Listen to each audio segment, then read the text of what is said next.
So we are going to be out and about for just the next couple of days. So I want to ask for a favor. Go ahead and leave a comment below about any questions you might have that you think I could answer in a quick 8 to 10 minute video. Folks, again, leave your questions below, give your topic ideas below, and there's a good chance that I will create some content answering your questions. Well, this is the Daily Financial News. Let's get into the topics at hand.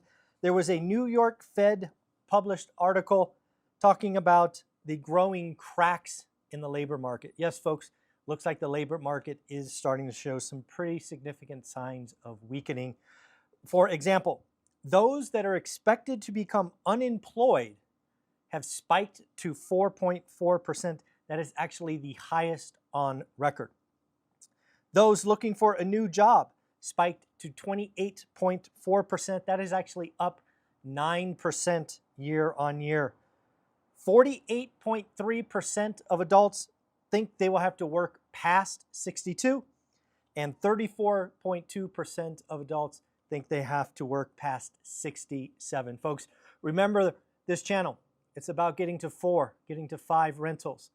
If you do that 20s, 30s, 40s, and 50s, you can have a better retirement. That was my whole goal when we started at 30. After losing all that money in the stock market, was I'm going to have a better retirement because we got to 4 rentals.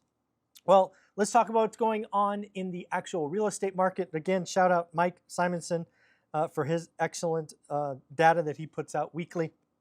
Looks like we have 698,000 active listings. That is actually up 0.8%. We were running at a trend of 2% a week. It looks like the housing cycle is rolling over as it does seasonally. Will inventory start to fall? Yes, I do think inventory will start to fall. We added about 5,000 homes last week. We have 366,000 homes in contract, aka pending. Notice that withdrawals of active listings are starting to climb. Folks, I told you this was coming.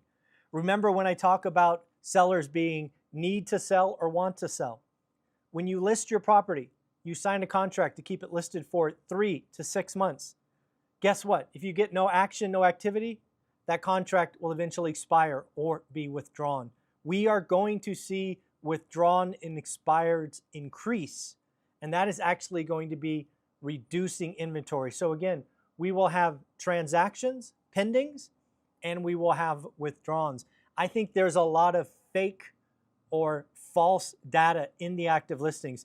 It's just a bunch of wish pricing. I wish I could get yesterday's price, and they can't. So those will be withdrawns or expireds very shortly. Folks, if you are in the real estate market, if you're a real estate agent, leave comments below. This weekend, I believe Saturday, the NAR settlement went into effect. I want to know what happened. Did you have an open house? Are you starting to have buyers sign contracts? Are buyers confused? Are buyers scared? Are sellers confused? What is going on? I think there's a lot of noise around the NAR settlement, and it's only going to add friction to buying a home. Folks, if you're a part of the school community, did you know that Casey, Brick by Brick, did a full session yesterday talking about build for rent, landlording, growing, and she's going to come back next Monday. Next Monday, Casey from Brick by Brick will be back in the school community taking your questions. Great news. Great news. Today, Tuesday, you're watching this. You are going to get the one and only Brian Adamson. Brian Adamson's going to come in and do an hour in school. Wednesday, you're going to have the accountability group. Friday, you're going to get Matt and Dion. And of course, Sunday, you will get the one and only Ty talking seller financing, creative financing, and accountability group number 2. We are doing big things in the school community. Why aren't you there? Sign up today.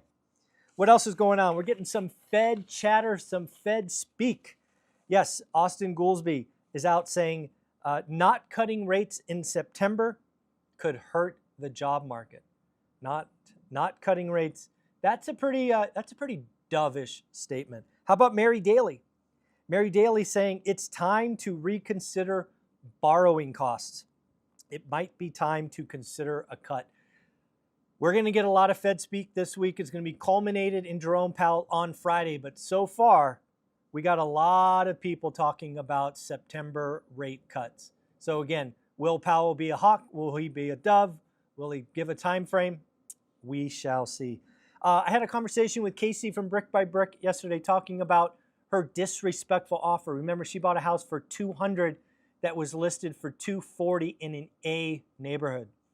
During that conversation, we also started talking about this proposal for a $25,000 first-time home buyer program. So this is what I went through with Casey. This is what I want you to think about. And more importantly, I want you to think about every single affordable housing market across the country. So we're in a buyer's market. Casey sees a home in an A neighborhood listed at $240 that's not selling. She ends up getting it for $200 grand. Let me ask you a question, just a real honest, logical question. Assume for a minute that there are 1,000 people in Memphis that have been given $25,000 for a down payment. And this home is in an A neighborhood, is an entry-level home. Do you think this home sits in case he gets a 20% discount? Of course not. What will happen is you will get a bidding war. This house that sold for $200 instead of $240 probably goes for $260 or $280. Folks, if you want to see proof of this, California did a program last year called California Dream for All, where basically there was a pile of down payment money. And we talked about it on this channel. There were people going out to homes and offering more and more and acceleration clauses and all this. If you give out free money, it creates demand, and we're going to see distortions. I believe this $25,000 tax credit will hurt every single affordable housing market in the country. It won't hurt cities like Palo Alto, California. Palo Alto, California's median home price is $1.6 million. It's not going to impact it at all, but it will impact Memphis. It will impact Huntsville. It will impact Cleveland, Detroit. This $25,000 in free money has a chance to distort home prices to a level that it is no longer affordable. Folks, I want to celebrate somebody doing the work. Daniel, congratulations for doing the work. I want to tell you about Daniel's story. Daniel took 12 disrespectful offers to finally get a yes answer. His deal was first listed at $275 grand. He ended up getting it for $215. Not only did he get it for $215, but because he's a licensed agent, he also got commission of 2%. Not only did he get it for $215 and made $4 grand, but he also got 2% in closing cost credit. Folks, it's a buyer's market. Do your job. Write offers. Casey may be able to do one right away.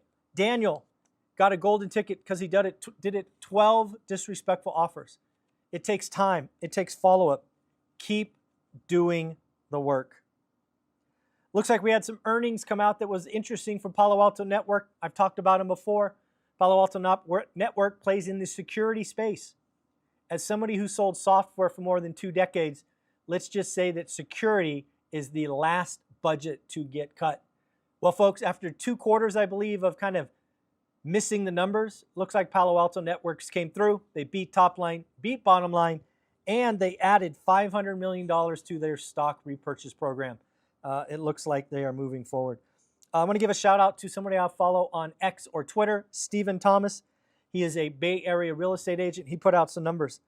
Bay Area homes for the month of July were up 14% year on year, but still down 33% from the average of 2017 to 19. So again, not a lot of inventory, high prices, not a lot of transactions. Kind of 2 more points here. I read an article from the Daily Mail. This is a UK, United Kingdom publisher, talking about up to $50 billion being stuck in bad syndications. Folks, it's bad. There are a lot of people that got caught investing in bad deals, value add, bridge debt. You know the story. It's bad. But yeah, this is the first time I've seen a report just about how nasty it could be. $50 billion. Yes, folks, pretty crazy. And then lastly, folks, it looks like Goldman Sachs is reducing, yes, folks, reducing the odds of a recession. This is recession 2025.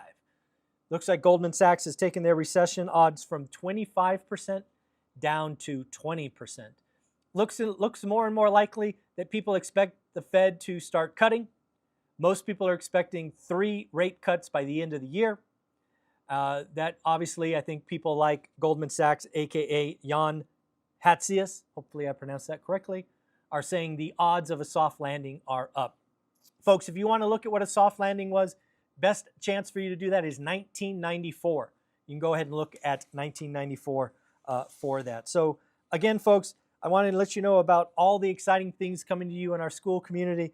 Not only did you have Casey Brick by Brick yesterday, but next Monday, you'll have Brian Adamson today. You'll have Frank Accountability Group 1 on Wednesday, Matt and Dion on Friday, and then finally Ty and Jared with Accountability Group on Sunday. So folks, again, do me a favor. If you want to ask me a question, you want to give me a topic idea, I'm going to be on the road just for a couple of days. So if you leave a comment below, there's a good chance that I will create some content answering your question. Take care. Have a great day.